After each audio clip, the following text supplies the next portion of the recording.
စားပလင်းစေးရနဲ့ skin walker များအပိုင်းနှစ်မျက်နှာဖုံးများ၏နောက်ွယ်ဖုံးကြီးเจ้าအတွင်းကတဲမန်းမှုမိုးတမုန်တိုင်းမှာကန်ကူရွာကလေးပေါ်ကိုဒေါသတကြီးရွာချနေပါတယ်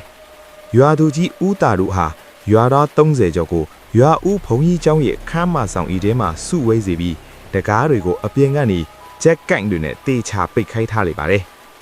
ခမ်းမဆောင်ဤထဲမှာတော့စီမီကွက်အနှဲငယ်ရဲ့အလင်းရောင်ကရွာသားတွေရဲ့ထိတ်လန့်တုံးလုံနေတဲ့မျက်နှာတွေကိုဝေဝါးစွာလင်းစေပါတယ်နားထောင်ကြမှာရွာသားတို့ငါတို့ကြားထဲမှာလူယောင်ဆောင်ထားတဲ့သားရဲတကောင်ရောက်နေပြီအဲ့ဒီကောင်ဟာငါတို့ချစ်တဲ့သူတွေရဲ့အရေးခွန်းကိုခွာပြီးသူတို့မျက်နှာနဲ့ငါတို့ကိုလှည့်စားနေတာဦးသားတို့ရဲ့အတန်းကတုံကြီးနေပေမဲ့ပြတ်သားပါတယ်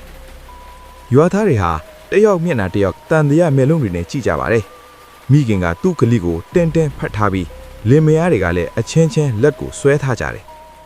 အဲ့ဒီအချိန်မှာပဲလူအုပ်ရဲ့နောက်ဆုံးထဲမှာထိုင်နေတဲ့မောင်အေးကတော့ဘာစကားမှမပြောဘဲထူးဆန်းတဲ့အပြုံးကြီးနဲ့အမောင်လေးကိုစိုက်ကြည့်နေပါတယ်ဘသူကလူစစ်စစ်လဲမင်းမောင်အေးမဟုတ်ဘူးမလား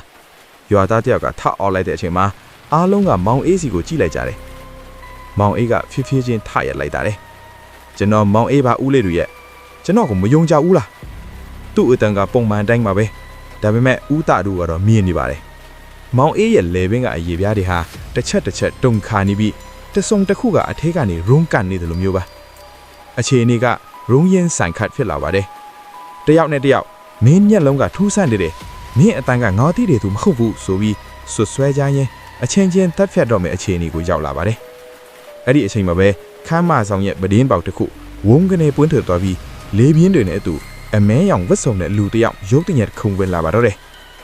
စားပလင်းဈေးရဲ့ပွေးဥထွက်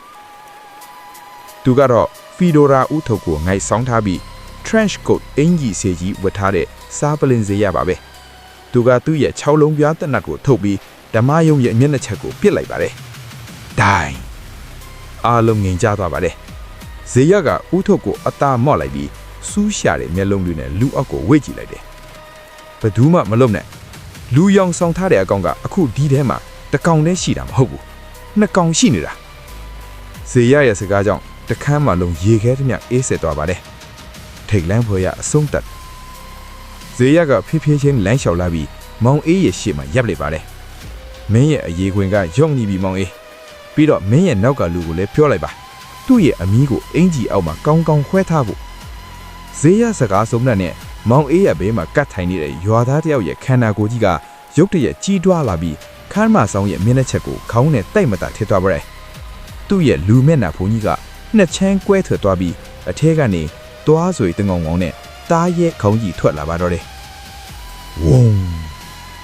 မီးအင်းတွေအားလုံးမှိတ်သွားပြီးအမှောင်ထဲမှာရွာသားတွေရဲ့အော်ဟစ်တန်တွေနဲ့တားရဲကြီးရဲ့ဟိန်းတန်တွေထပ်ပေါ်လာပါတယ်